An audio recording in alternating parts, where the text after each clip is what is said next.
Hi అందరికీ welcome back to my channel Shravani and vlogs. నేనైతే చాలా బాగున్నా, మీరు కూడా బాగున్నారని అనుకుంటున్నా. అండ్ ఈరోజు వచ్చేసి మా అత్తమ్మ దోసకాయ పచ్చడి చేస్తుంది. దోసకాయ పచ్చడికి ఏమేం కావాలో చూపిస్తా. పుదీనా, దోసకాయలు, కొంచెం చింతపండు, నువ్వులు, పచ్చిమిర్చి, ధనియాలు, జీలకర్ర, ఎల్లిపాయలు, అంతే.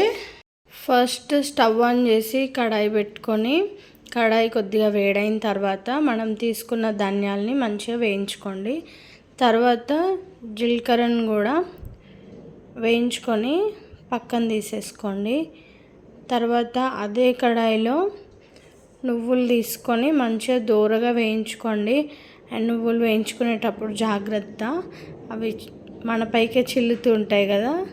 అండ్ నువ్వులకు బదులు పల్లీలు కూడా వేసుకోవచ్చు పచ్చడిలో. కాకపోతే నువ్వులు అయితే కొంచెం టేస్ట్ బాగుంటుంది అనేసి మేము నువ్వులే ఎక్కువగా వాడతాం ఏ పచ్చడి వేసినా సరే. తర్వాత కడాయిలో కొద్దిగా ఆయిల్ వేసుకొని పుదీనా, కొత్తిమీర, కరివేపాకు మూడింటిని మంచిగా దగ్గరికి అయ్యేంత వరకు వేయించుకోండి. అండ్ పుదీనా ఇష్టం ఉన్న వాళ్ళు ఎక్కువగా వేసుకోండి. అండ్ టేస్ట్ అయితే చాలా బాగుంటుంది.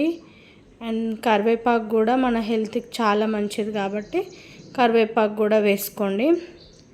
తర్వాత అదే నూనెలో పచ్చిమిర్చి వేసుకొని వేయించుకోండి.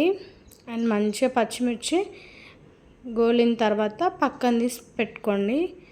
తర్వాత మనం తీసుకున్న దోసకాయల్ని తొక్క తీసి గింజలు లేకుండా మంచిగా క్లీన్ చేసుకొని కట్ చేసి పెట్టుకోండి.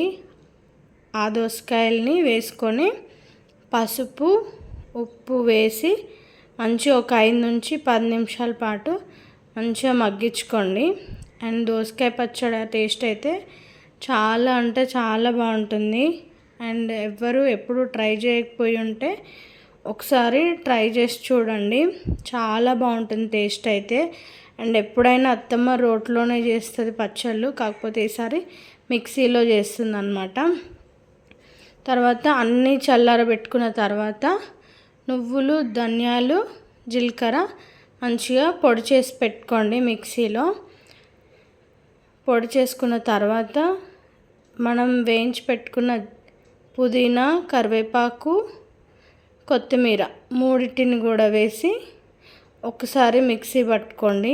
అండ్ కొద్దిగా బరకగా అయినప్పుడు మనం తీసుకున్న ఒక గుప్పెడు వెల్లుల్లిపాయల్ని కూడా వేసి మంచిగా మిక్సీ పట్టుకోండి. తర్వాత చింతపండు కంపల్సరీ వేస్తాం కదా పచ్చళ్ళకి. సో ఒక 10 నిమిషాల ముందే నానబెట్టుకుంటే మెత్తగా అయిపోయింది అనమాట. ఆ చింతపండుని కూడా వేసి మంచిగా పేస్ట్లా చేసి పక్కన తీసేసుకోండి. తర్వాత మనం గోలిచ్చి పెట్టుకున్న పచ్చిమిర్చిని కూడా వేసుకొని కొద్దిగా సాల్ట్ యాడ్ చేసి మంచిగా పేస్ట్ చేసి పక్కన పెట్టేసుకోండి.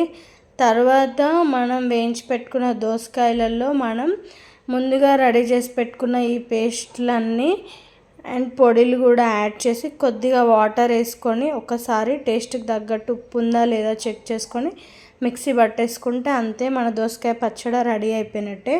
సో నా వీడియోస్ కనుక మీకు నచ్చినట్టయితే తప్పకుండా లైక్ చేయండి, షేర్ చేయండి, సబ్స్క్రైబ్ చేసుకోండి. పక్కనే ఉన్న బెల్ ఐకాన్ కూడా క్లిక్ చేయండి. థ్యాంక్ యూ సో మచ్ అందరికీ.